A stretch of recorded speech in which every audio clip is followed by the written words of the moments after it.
හරි. මම කිව්වනේ ඔයාලට ලකුණු 25ක් ගොඩ දාලා දෙනවා කියලා. හරි. පළවෙනි පියවර. මොකද්ද පළවෙනි පාඩමෙන් පටන් ගමු. මොකද්ද පළවෙනි පාඩම?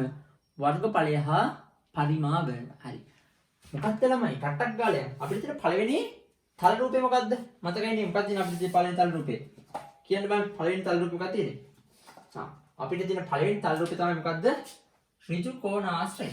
හරි. මෙන්න මේ ඍජු කෝණාශ්‍රයේ අපි ගමු දිග.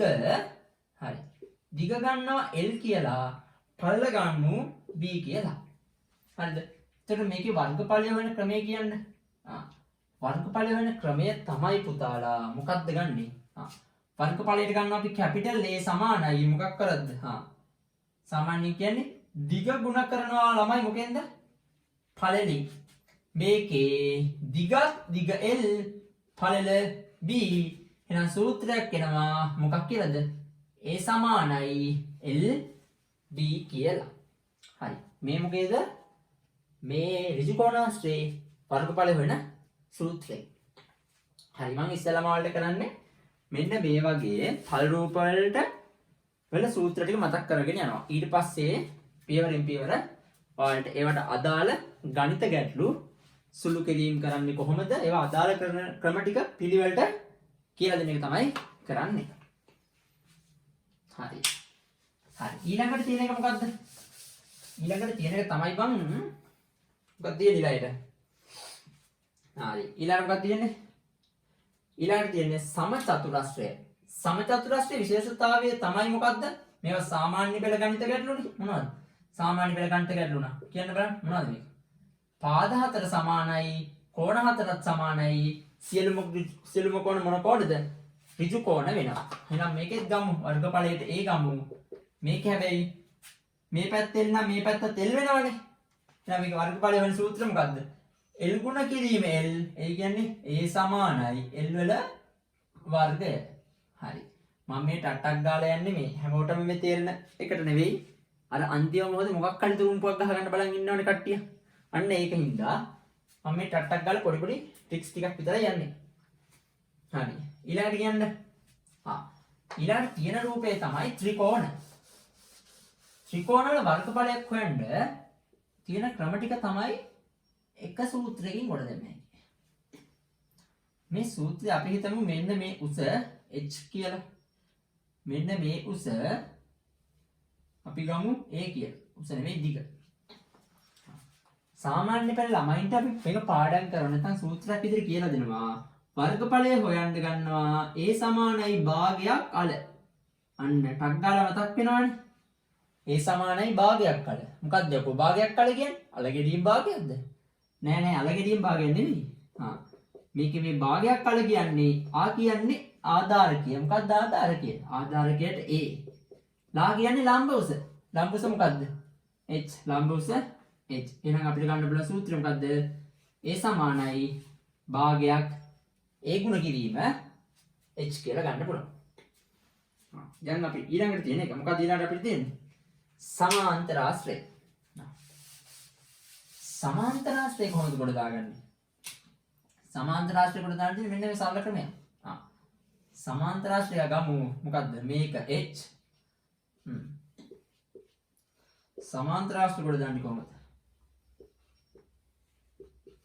සමාන්තර ආශ්‍රය වර්ගඵලය. ඔන්නම රූපයෙන් දා මේක නම් හරි ලේසි ක්‍රමයක් තියෙන්නේ ළමයි. මොකද්ද? සමාන්තර ආශ්‍රය ගන්නේ ආධාරකයේ ගුණ කිරීම මොන උසද? මොනම ලියලා දෙන්නම්. ආධාරකය ගුණ කරන මොන උසෙන්ද? ලම්බ උසෙන්. ආධාරකය ගුණ කරන ලම්බ උසෙන්.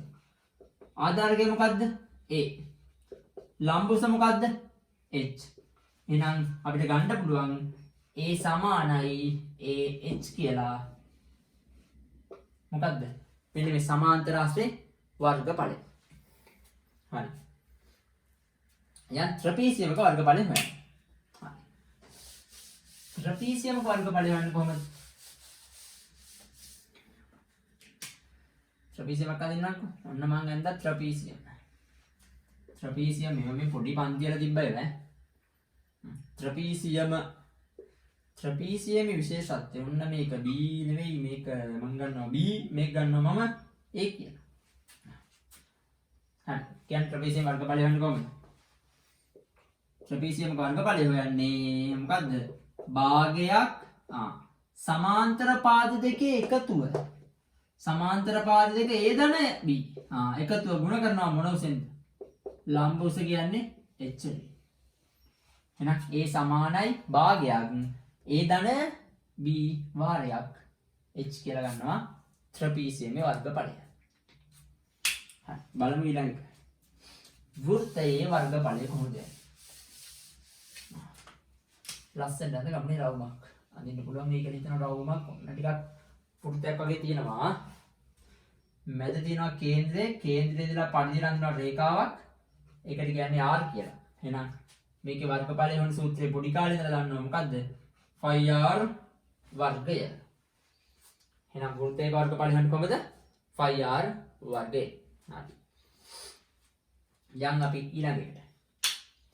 මම ඊට පස්සේ කියලා දෙනවා වෘත්තයෙන් කෑල්ලක් කොහොමද ගොඩ දාගන්නේ? වෘත්තයෙන් කෑලි එනවනේ. අතිපදන් ඉන්නේ වෘත්ත කෑලි. වෘත්ත එන්නේ නැහැ. වෘත්ත කෑල්ලක් ගොඩ දාගන්නේ කොහොමද? වෘත්තයෙන් කෑල්ලක් කියන්නේ කේන්ද්‍රික ඛණ්ඩයක් ගන්න ඔය කියන්නේ. මෙන්න දැන් මෙතන කෝණය θ මේ දිග r කියලා ගන්න. හරිද? වෘත්තයක වර්ගඵලය වෙන සූත්‍රය කියන්නේ. වෘත්තයක වර්ගඵලය හොයන්නේ A සමානයි phi r වර්ගයනේ වෘත්තයක වර්ගඵලය හොයන්නේ. හැබැයි මේක තියෙන වෘත්තයෙන් කෑල්ලක්නේ. එහෙනම් මේක මොකද වෙන්නේ? අපි ගුණ කරනවා θ යට 360. නම් ඒ සමානයි phi r වර්ගය ගුණ කිරීම θ යට 360. හරි. ඔන්න මම ඔයාලට පළවෙනි පාඩමේ තිබ්බ තල රූපවල වර්ගඵලය හොයන ක්‍රම ටික ටක් ගාලා මතක් කරා. ඊළඟ වීඩියෝ එකේ මම ගෙන්නම් මොනවද? ඝන වස්තු වල කොහොමද වර්ගඵලය හොයන්නේ කියලා. අපිත් එක්ක එකතු වෙලා ඉන්න.